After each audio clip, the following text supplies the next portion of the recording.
Olá, sou a professora Irene. E eu sou o professor Fábio Ferraz. Prepare-se para ampliar seus conhecimentos. Vamos Vamos lá? lá?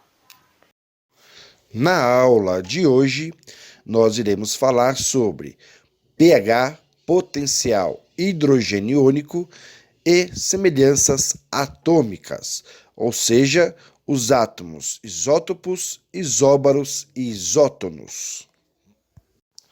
Então, vamos iniciar a nossa aula falando sobre o pH.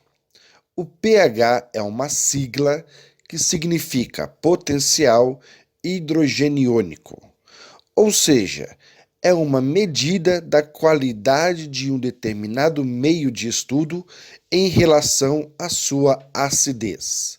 Então, basicamente, nada mais é do que saber se uma determinada substância ou um sistema que eu estou estudando, um determinado meio ambiente, um determinado instrumento de trabalho, se ele está ácido, neutro ou básico. Então, basicamente, o pH ele vai me dar uma ideia de como está este meio. Se esse meio está ácido, se ele está básico ou alcalino ou neutro.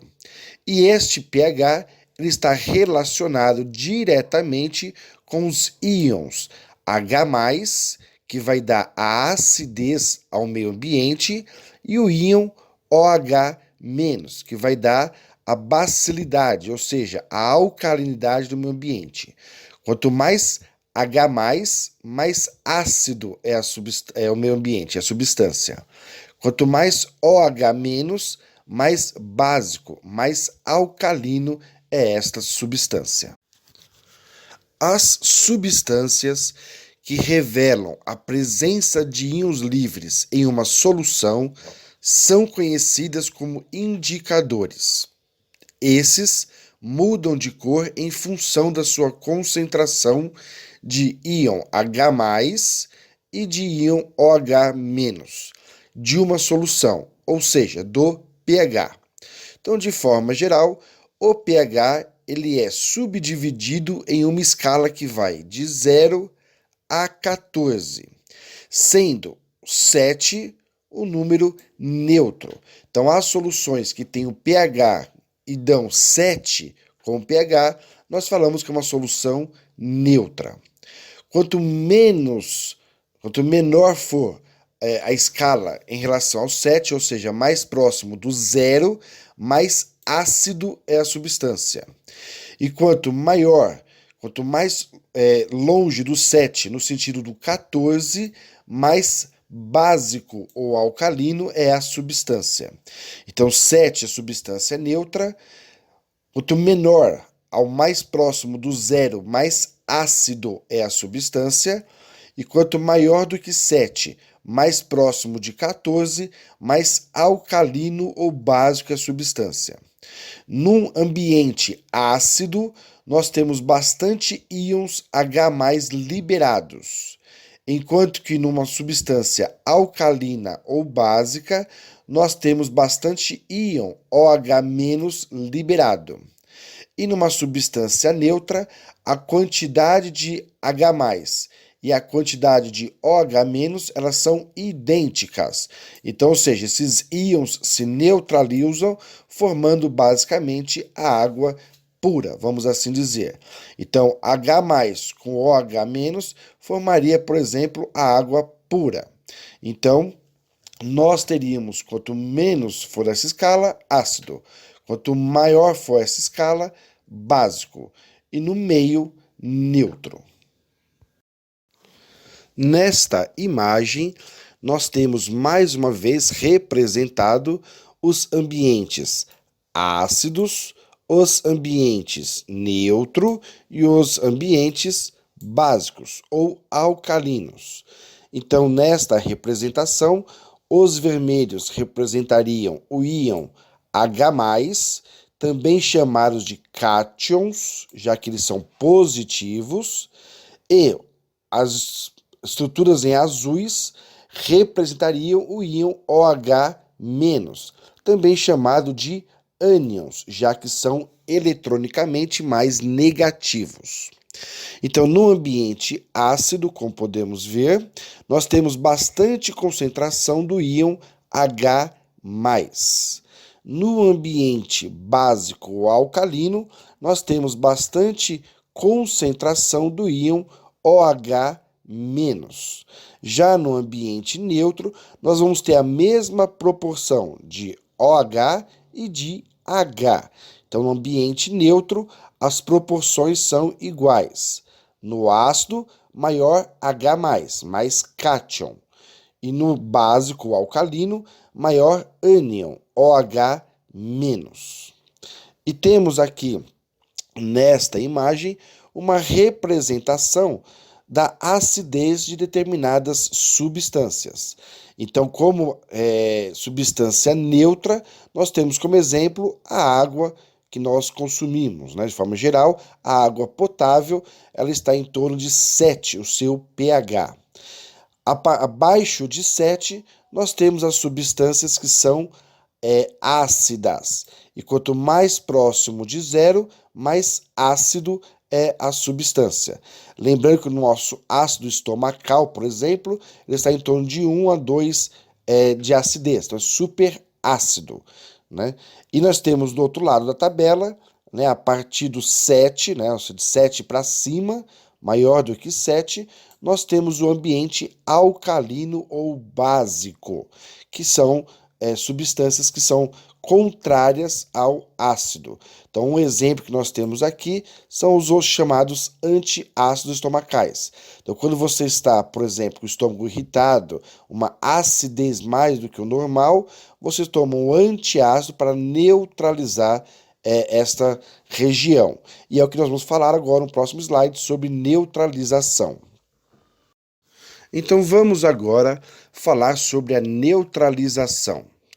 Genericamente, a neutralização ela ocorreria entre uma substância que seria ácida, representado pelo HA, ou seja, substância A, que tem bastante H+, misturado com uma substância B com OH-. Então, nós temos um ácido misturado com uma base. Nessa mistura, nós teríamos como resultado os produtos, que é o H2O, que é a água, que é neutra, com um sal, que é a mistura do ácido com base. Então, formaria água e sal, sendo sal substância neutra e água substância neutra. Então, a neutralização total ocorre quando a quantidade de H+ e OH- são iguais. No entanto, podem ocorrer reações de neutralização parciais, ou seja, em que a quantidade de íons H+ e OH- liberados pelo ácido e pela base, respectivamente, é diferente. A reação de neutralização mais conhecida é a do ácido clorídrico, o HCl, o ácido estomacal, com o hidróxido de sódio, o NaOH, resultando em cloreto de sódio, NaCl, que é um sal, e água, que é o H2O. Então, vamos ver como que é essa reação. Neste slide, vamos ver como que se daria a neutralização. Então, como vimos, a reação nada mais é do que uma mistura de um ácido com uma base, resultando em água mais sal. Então, como seria esta reação? Vamos imaginar o ácido clorídrico, o famoso HCl, que é o ácido do nosso estômago. Em uma substância aquosa, este HCl ele vai liberar o íon H+ e o íon Cl-. Porém, o H+, que é o que vai dar o índice de pH. Então, pH, quanto mais H+ eu tiver no meio, na região, mais ácido vai ser a substância. Quando eu tenho o hidróxido de sódio, né, eu vou ter o íon Na+ e o OH-. Neste caso, é este OH-, que será liberado num ambiente aquoso, que vai dar as características de um meio básico. Então, quanto mais NaOH eu tiver na região aquosa, no meio aquoso, mais OH- será liberado. Então, mais negativo seria, por exemplo, esta substância, então mais básico ela seria. Neste caso, quanto mais HCl eu tiver nessa substância aquosa, mais liberará o H+, então mais ácido será essa substância. Ao misturar essas duas substâncias agora, o que acontece? Este Na se ligará com Cl-, nesta união formará um sal, o famoso sal de cozinha, por exemplo. E esse sal de cozinha tem um pH neutro. Mas o H2 com o O-, que estariam unidos, formaria a água neutra. Né? Então nós teremos aqui o H, que seria o oxigênio, né, com o hidrogênio, junto com o outro hidrogênio, vai formar o H2O, que seria a água neutra. Então nós temos substância ácida com básica, formando neutro com neutro numa mesma substância, no mesmo sistema, né? Então a solução aquosa do sal, que é o Na, cloreto de sódio, possui caráter neutro, pH por volta de 7. Então, como vimos, as reações de neutralização têm aplicações importantes, sendo que uma delas é corrigir o pH de efluentes industriais e deixá-los em valores aceitáveis antes de serem descartados de volta para o meio ambiente. Há também os antiácidos estomacais, compostos por bases que, através da neutralização, diminuem a azia. Então, mais uma vez, como ocorre a neutralização? Então, em solução aquosa, um ácido ioniza-se liberando o íon H+. Então, tem uma substância ácida que, em meio aquoso, vai liberar o quê? O íon H+, tornando essa região com pH abaixo de 7, portanto, pH ácido. Já na base, ocorre a dissociação e liberação do íon OH-. Então, tem uma substância básica. Quando essa substância entra em contato com a água, ela vai liberar o íon OH-. A neutralização, também chamada de salificação, é uma reação química de dupla troca. Nela, as espécies químicas são permutadas e os íons H+ do ácido combinam-se com o íon OH- da base, formando a água. Então, agora, esses dois produtos irão se unir, formando um sal. Certo? Mais ou menos, sal.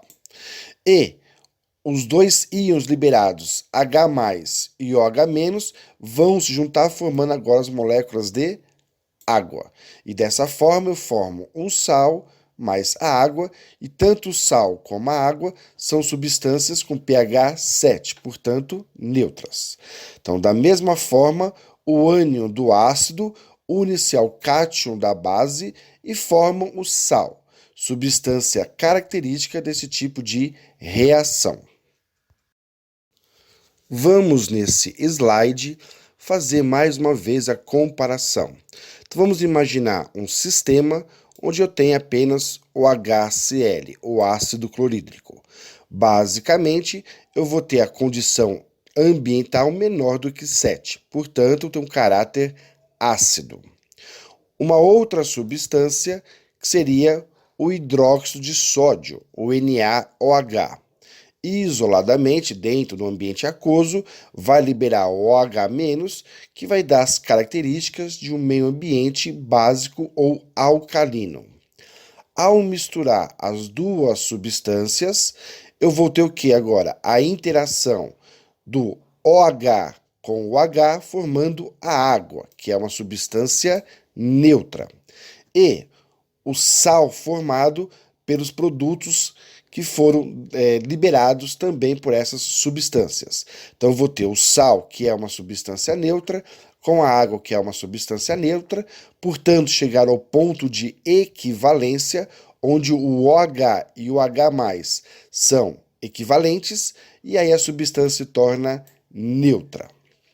E vamos agora falar sobre os indicadores ácido-base.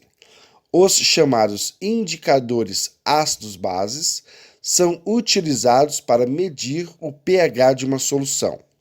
Eles são substâncias que mudam de cor, indicando o caráter da solução. Os indicadores mais utilizados são o tornassol e o fenolfitalina, que nada mais são do que indicadores que vão dizer se o meio está ácido, base ou neutro. Basicamente, para quem usa piscina, é uma forma que nós temos de controlar o pH, e controlando esse pH, nós podemos ou não usar a piscina, por exemplo. E vamos agora falar sobre as semelhanças atômicas. E vamos agora falar sobre as semelhanças atômicas, que nada mais são do que comparar um átomo com outro e verificar se os átomos semelhantes possuem certas variações entre si ou se átomos diferentes possuem certas semelhanças entre si. E basicamente essas semelhanças seriam ser isótopos, serem isóbaros ou serem isótonos. E vamos ver que é simples. Então, nós temos basicamente algumas coisas para recordarmos. Primeiro, o átomo ele é formado por elétrons de carga negativa, prótons de carga positiva e nêutrons de carga nula. Todo átomo ele vai apresentar a sua massa, que é o seu peso atômico, representado pela letra A. Ele vai apresentar o seu número de prótons, que é representado pela letra Z, que seria o seu número atômico, e o seu número de nêutrons. O nêutron geralmente ele não é dado, mas ele é calculado de forma simples. Basta você pegar o número de massa menos o número atômico, que você vai saber o número de nêutrons. Então, nós temos aqui dois átomos para ser comparado. Um átomo que eu vou chamar de átomo X e um átomo que eu vou chamar de átomo Y. Foi dada a informação. Eu tenho número de massa igual a 10 do átomo X. Não me interessa o número de nêutrons e não me interessa, nesse momento, o número atômico, o número de prótons. E foi dado um outro átomo, que é o átomo Y. Também foi dado a sua massa atômica, que é igual a 10. Nêutrons e número atômico também não me interessa. Ao olhar esses dois átomos, o que eu vejo? Que a sua massa atômica de um átomo ele é idêntica à massa atômica do outro. Logo, eu vou definir esses dois átomos como isóbaros. Então, átomos isóbaros significa mesmo número de massa. Então, o peso desse átomo, eles são idênticos entre si. Pronto, já vou chamá-lo de isóbaros. Isto é a semelhança entre massas de dois átomos. Simples assim.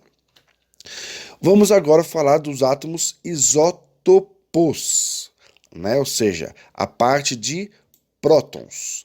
Então, os isótopos são aqueles átomos que possuem o mesmo número atômico, o mesmo número de prótons. Então, o mesmo exemplo, foi dado um átomo X, foi dado um átomo Y. Não sei quais são esses átomos, nem me interessa saber. E foi perguntado, eles são isótopos, ou seja, eles têm os mesmos números atômicos? Eu vou olhar, a massa nesse momento não me importa, não me importa. O número de nêutrons não me importa, não me importa. Se eu quero saber se são isótopos, eu vou olhar os números atômicos, os que vale o número de prótons. Foi me dado como 4 e foi me dado como 4. Então, um átomo possui a mesma quantidade de prótons que o outro átomo. Se possuem as mesmas quantidades de próton, pronto, já vou falar que eles são isótopos. Então, isóbaros é a mesma massa. Isótopos é a mesma quantidade de prótons. E, por fim, nós vamos ter os chamados isótonos. Os átomos isótonos são aqueles que possuem a mesma quantidade de nêutron. Então, se eu observar que o nêutron de um átomo é igual ao nêutron do outro átomo, pronto, eu já vou falar que eles são isótonos entre si. Tudo bem? Neste slide, podemos ver como geralmente é apresentado o elemento químico na tabela periódica. Então, a tabela periódica ela vai identificar o elemento químico, que é representado por uma letra ou até duas maiores centralizadas no elemento químico. A massa atômica, o número da massa atômica, e o número atômico, que é o número de prótons do elemento químico. O que tem que ser observado sempre é a legenda. Às vezes o número atômico está em cima, às vezes o número de massa está embaixo. Depende de cada autor. Por isso que a interpretação em cima da legenda ela é de suma importância.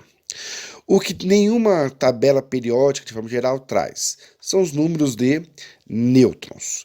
Então, existe uma fórmula para calcular o número de nêutrons, que é, para calcular o número de massa, seria a massa é o peso do átomo. Este peso ele é dado basicamente pelos prótons e pelos nêutrons dos átomos, já que os elétrons são tão pequenininhos que fica muito difícil calcular o peso absoluto do átomo. Então, é um peso de estudo. Então, esse peso de estudo ele é a junção do número de prótons mais o número de nêutrons que estão no núcleo do átomo. Se eu quiser calcular o número de nêutrons, este prótons vai para o outro lado do sinal, ficando massa menos prótons vai ser igual ao nêutron, que é esta fórmula aqui embaixo já descrita para vocês. Então, nós temos que identificar o elemento químico, temos que identificar o número atômico, que é a mesma coisa que o número de prótons, e a massa do elemento químico. E em cima dessa identificação, que é dada pela legenda do exercício, a legenda da tabela periódica, nós temos que definir o que é isóbaro, o que é isótopo e o que é isótono. Isóbaro iguais massas atômicas. Isótopos iguais prótons, ou número atômico. Isótono iguais nêutrons, certo? Sendo assim, vamos fazer um simulado, um exercício aqui básico. Foi dado o elemento químico A e o elemento químico B, com essas características, sendo em cima o número de massa, como a legenda, e embaixo o número de prótons, como a legenda. E foi perguntado quais as características atômicas dos átomos A e B. Vamos fazer a análise. Então, vou fazer uma tabelinha onde o átomo A vai estar descrito de um lado, B do outro lado. Qual é o número de massa do átomo A e B? O número de massa basta olhar a parte superior dos átomos. Então, o átomo B está aqui e o átomo A está aqui. Então, A, 42, B, 44. Observem que agora eu vou fazer o número atômico. A, 18, B, 18. Então, eu coloquei na tabelinha, 18 e 18. Elétrons, se número de atômico é igual a próton, é igual a elétron, 18, 18. Número de prótons é igual ao número atômico, então 18, 18. Qual é o número de nêutrons? Aí eu teria que calcular. Então, vamos calcular em cima do átomo A primeiro. Então, o número de nêutrons é igual a número de massa menos próton. O número de massa, nós já vimos que é 42, menos o número de prótons, que nós também já vimos que é 18. Então, 42 menos 18, 24. E vamos agora, pôs na tabelinha 24, e vamos agora calcular o do átomo B. Então, a mesma coisa. O número de nêutrons é igual ao número de massa menos próton. Nêutrons é igual a 44 menos 18. 44 menos prótons, 18. 44 menos 18, 26. Então, nêutrons agora tem 26, o átomo B. Vamos responder a questão. Então, quais são as características deles? Do átomo A e do átomo B. Eles são isóbaros. Baros é em relação à quantidade de massa. Logo, eles não são isóbaros. Eles são isótopos. Pos significa prótons, 18, 18. Sim. Eles são isótonos, 24 e 26. Não. Então, a minha resposta seria isóbaro, não. Isótopo, sim. Isótono, não. Um outro exercício. Foi dado aqui 3 conjuntos de átomos diferentes para serem estudados e colocar aqui as características. Nessa primeira coluna, coluna 1, vamos fazer aqui a coluna 2 e aqui vamos fazer a coluna 3. Analisando a coluna 1, foi dado todos os dados para mim. Então, massa, aqui avaliado, nêutrons, elétrons e prótons. Eles são isótopos. Por que são isótopos? Porque possuem o mesmo número de prótons. Elétrons, nêutrons e massa são diferentes. Outro conjunto na coluna 2, onde eles são isóbaros. Por que são isóbaros? Porque possuem a mesma massa, que está aqui 40 e 40. Os demais características são diferentes. E quando forem isótonos, porque eles possuem o mesmo número de nêutrons. Então você vê que as massas e o número atômico são diferentes, porém, os seus nêutrons, ao calcular, são idênticos entre si. Vamos fazer agora mais um exercício.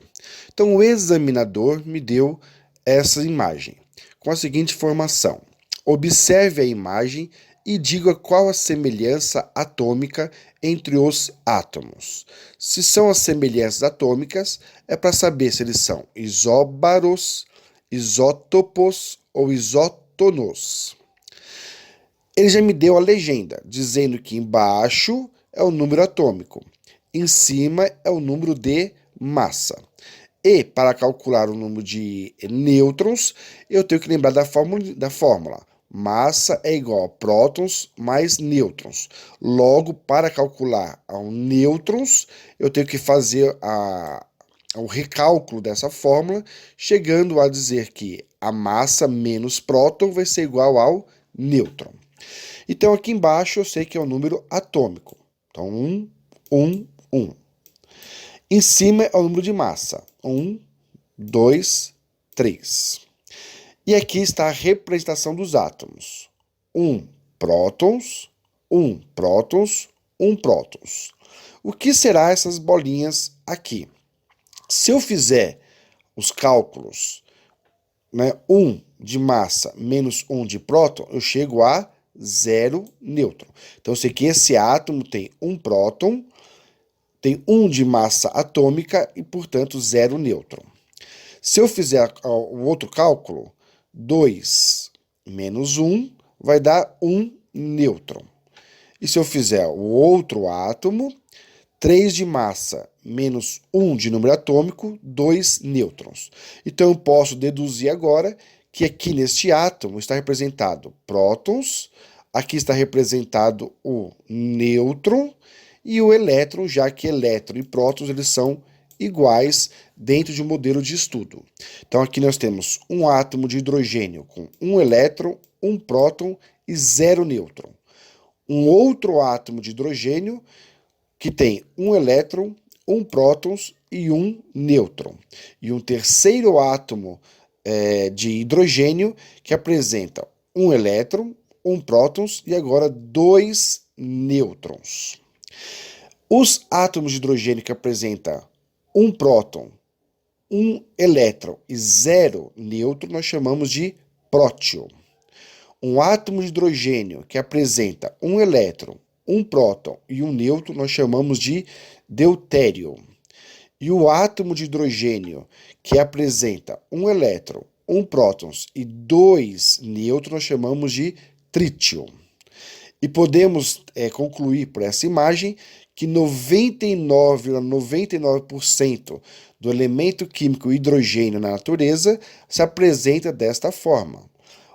0,01% desta e menos de 0,01% desta outra forma. Tudo bem. Então, eu fiz minha interpretação do meu gráfico, da minha imagem, e vou agora responder o que é cada um. Eles são isóbaros, mesmo número de massa? Massa 1, 2, 3. Então, não. Eles são isótopos. Isótopos, mesmo número atômico de prótons. 1, 1, 1. Sim. E são isótonos.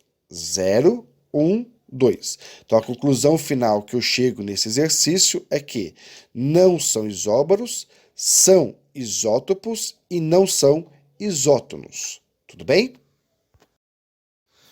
E vamos fazer um outro exercício. Agora o mais tradicional. Geralmente é assim que se pedem, né, nos concursos ou vestibulares.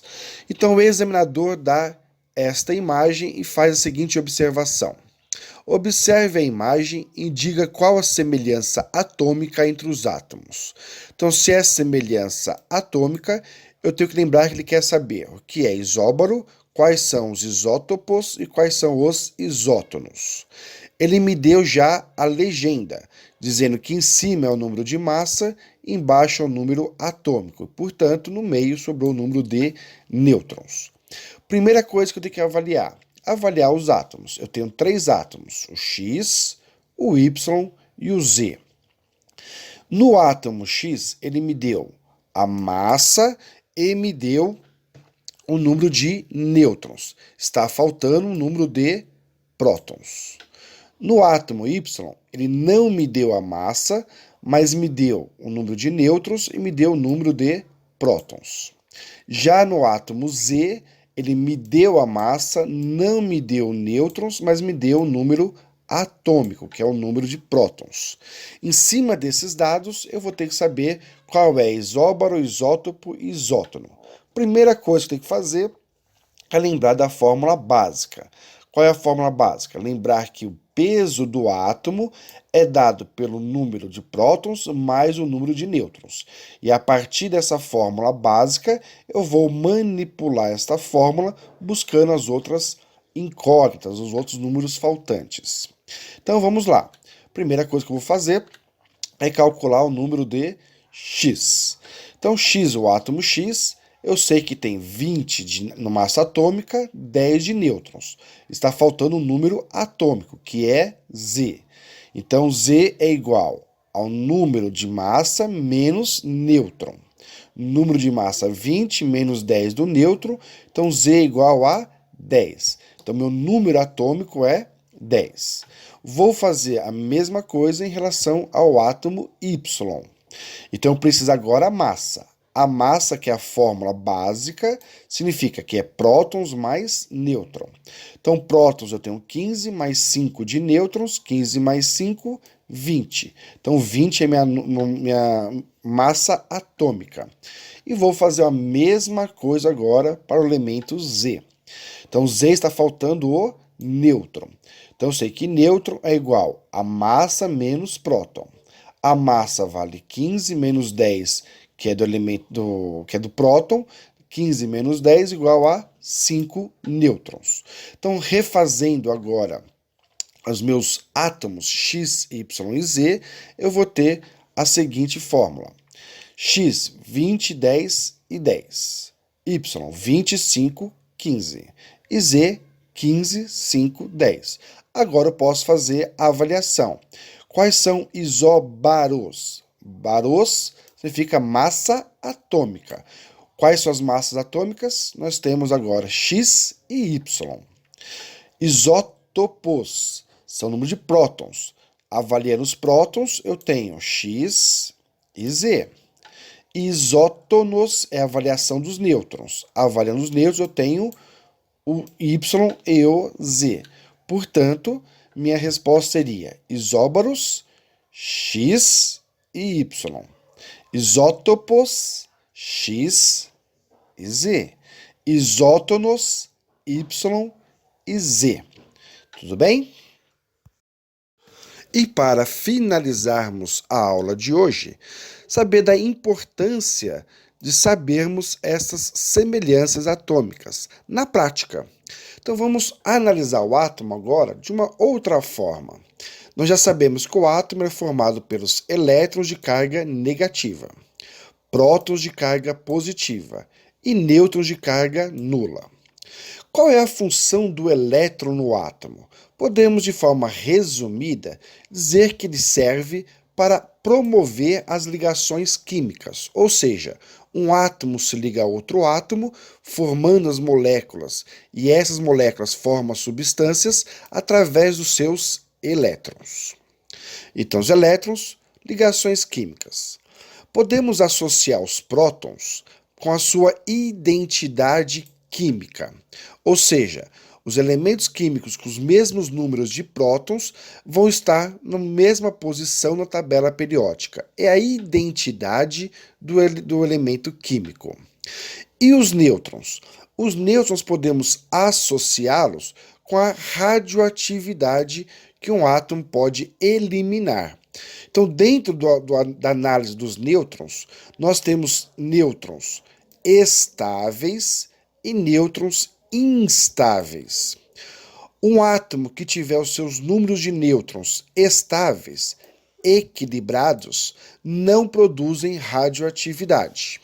Porém, um átomo que tem um nêutron instável, este sim é capaz de liberar radiação. Portanto, é um átomo radioativo, capaz de liberar a radiação.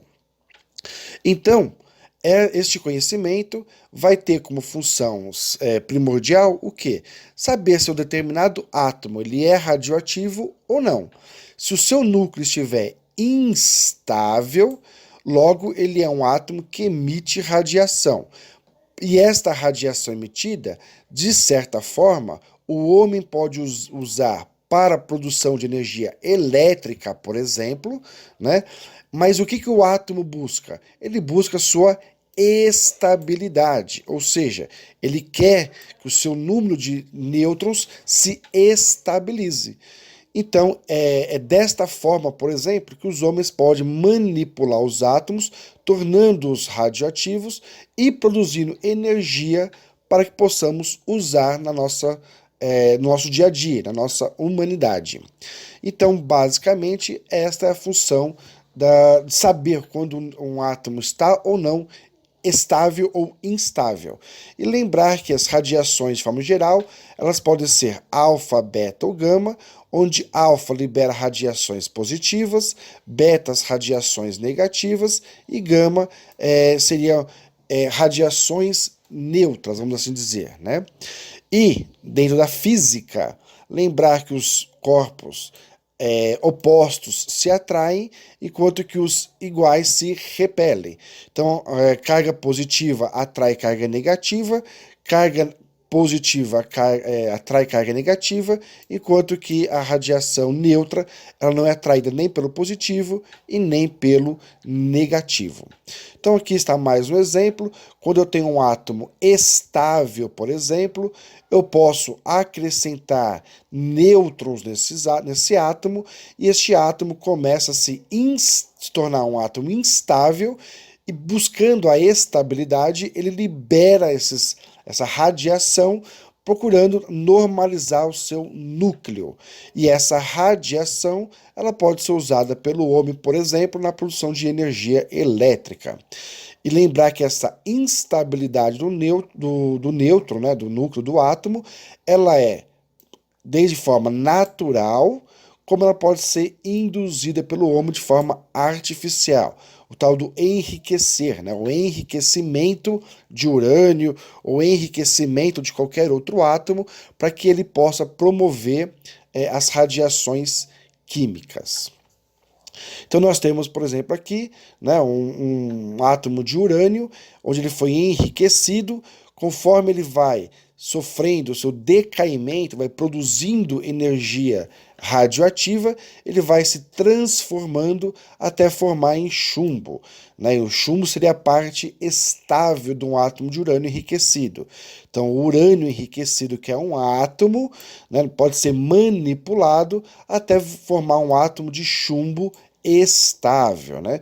Então esta série mostra o decaimento radiativo de urânio 238, né, via emissões alfa e beta, que são emissões radioativas, até formar o chumbo 206.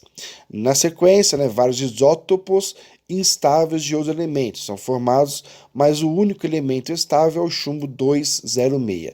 Então esse conhecimento geral, né, não vamos aprofundar neste conceito ainda, mas saber que todos os átomos buscam sempre a estabilidade. E conhecendo essa instabilidade do núcleo, nós podemos, através da promoção, né, da radiação, promover tanto a energia que podemos usar na forma de energia elétrica para o homem, né, onde o átomo busca sua estabilidade. E mais uma vez, então os átomos eles buscam sempre a sua estabilidade.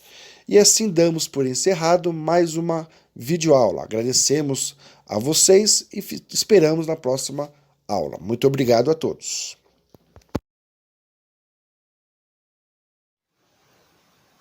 Agradecemos o seu interesse. Continue buscando sempre o seu conhecimento. E continue a assistir às nossas aulas. Até mais!